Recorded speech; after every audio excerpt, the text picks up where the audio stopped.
Susa பக்தி உலக நேயர்கள் அனைவர்களுக்கும் சூசா பக்தி உலகம் நேயர்கள் அனைவருக்கும் என்னுடைய மனமார்ந்த நன்றியையும் வணக்கத்தையும் தெரிவித்துக் கொள்கிறேன்.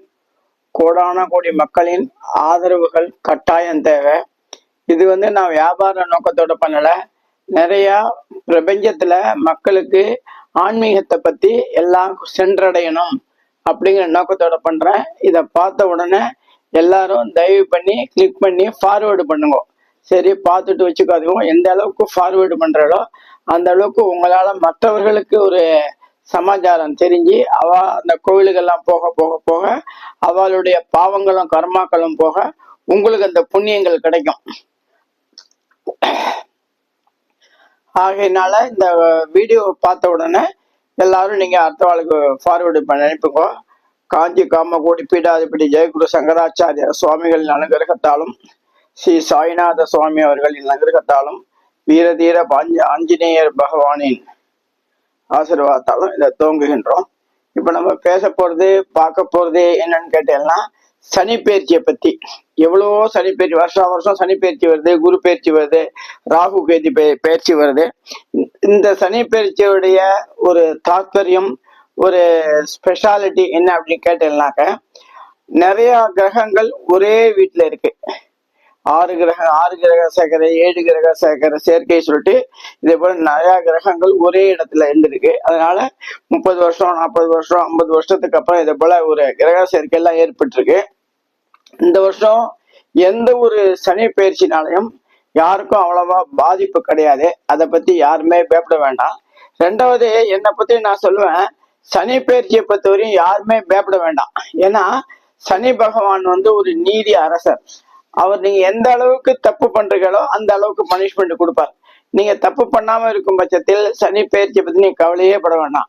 எனக்கு தெரிஞ்சு 7ரை சனி, அஷ்டமத சனி, கண்ட சனி, விரைய சனி எல்லாம் வீடு கட்டவா, குழந்தைல டாக்டருக்கு படிக்க வச்சவா, கம்பெனி வச்சவா, நிறைய பேர் அது போல கேள்விப்பட்டிருக்கேன். நிறைய பேர் என்கிட்டே வந்திருக்கா, சுவாமி இது 7ரை சாமி, எனக்கு விரைய சனி, அஷ்டமத்த சனி, அவளுக்கெல்லாம் பார்த்து சொல்லி கிரகங்கள் எப்படி இருக்குன்னு பார்த்து சொல்லி அவ ஓஹோன்னு வந்திருக்கா. அதனால சனீஸ்வர பகவானை பத்தி நீங்க கவலைப்படவே வேண்டாம். அது நீதி அரசர் அவர்.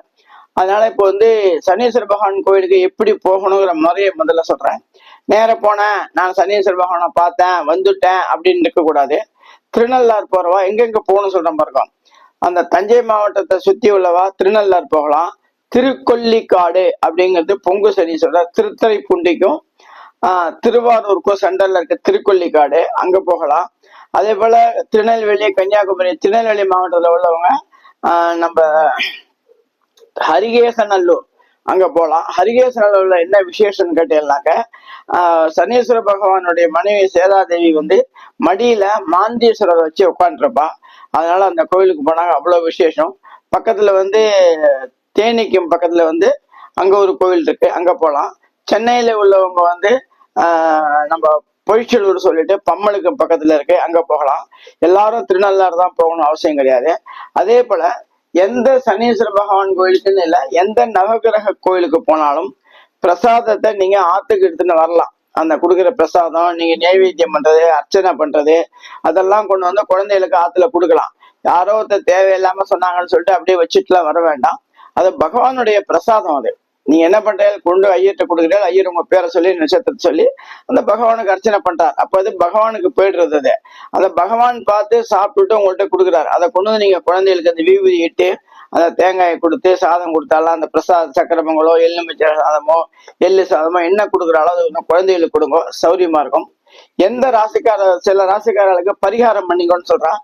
பரிகாரம்னா உடனே நீங்க பயந்து 2000 3000 செலவு பண்ண ஒண்ணுமே கிடையாது. பரிகாரம்னா உங்க பேரை சொல்லி ஒரு அர்ச்சனையை பண்ணிட்டு, கொஞ்சம் நிறைய ஏழ்மையான கோவில் இருக்கு. நவகிரகங்களுக்கு அபிஷேகம் பண்றதுக்கே எண்ணெய் இல்லாம இருக்கு. அதே போல கோயிலுக்கு நீங்க போகும்போது ஒரு 1/2 லிட்டரோ 1/4 லிட்டரோ எண்ணெயை வாங்கி கொடுங்க. அதுதான் பெரிய பரிகாரம். எண்ணெயை வாங்கி கொடுத்துட்டு கொஞ்சம் எள்ளு 1/2 கிலோ வாங்கி கொடுங்க.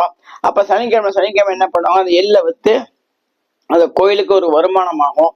எள்ளு விளக்கு போட்டுருவாங்க அதை வச்சு. அதனால எண்ணெய் வாங்கி கொடுங்க, எள்ளு வாங்கி கொடுங்க, வஸ்திரம் வாங்கி கொடுங்க. இதுதான் பரிகாரமே தவிர வேற எதுவும் 20,000 30,000 கட்டி பரிகாரம் எல்லாம் பண்ண வேண்டாம். அது பரிகாரங்கிறது அப்படி எதுவுமே கிடையாது. இதுதான் பரிகாரம். இதை செய்யுங்க, எல்லாமே சுபிஷமா நடக்கும். எந்த ராசிக்காராலும் எதை பத்தியும் கவலைப்பட வேண்டாம். ஏன்னா பின்ன இந்த வருஷம் ஒரு பெரிய விசேஷம் என்னன்னா 2 குரு பெயர்ச்சி வருது. 2 குரு பெயர்ச்சி வரும்போது சனீஸ்வர பகவானும் குருவும் நட்பு வீடுகள். அதனால சனீஸ்வர பகவானுடைய தாக்கம் நீச்சத்துல போயிடும். குரு பகவான் என்ன வைப்பார். அடுத்த பேட்டியில ஒரு ராசியை பத்தியும் சொல்றேன். ஒரு ராசியை பத்தியும் சொல்றேன். இந்த ராசிக்கார அந்தந்த ராசிக்கார அது எந்தெந்த கோயிலுக்கு போகணும், எப்படி இருக்கணும், எந்த தெய்வத்தை வழிபடணும் அப்படிங்கிறதெல்லாம் சொல்றேன். ஒன்றும் கவலைப்பட வேண்டாம். இது எல்லாமே நன்னா இருக்கும். இதை பார்த்துட்டு சப்ஸ்கிரைப் பண்ணுங்க. எல்லாரும் நன்னா இருப்பேன். லோகா சமஸ்தா சர்வோ பவந்து.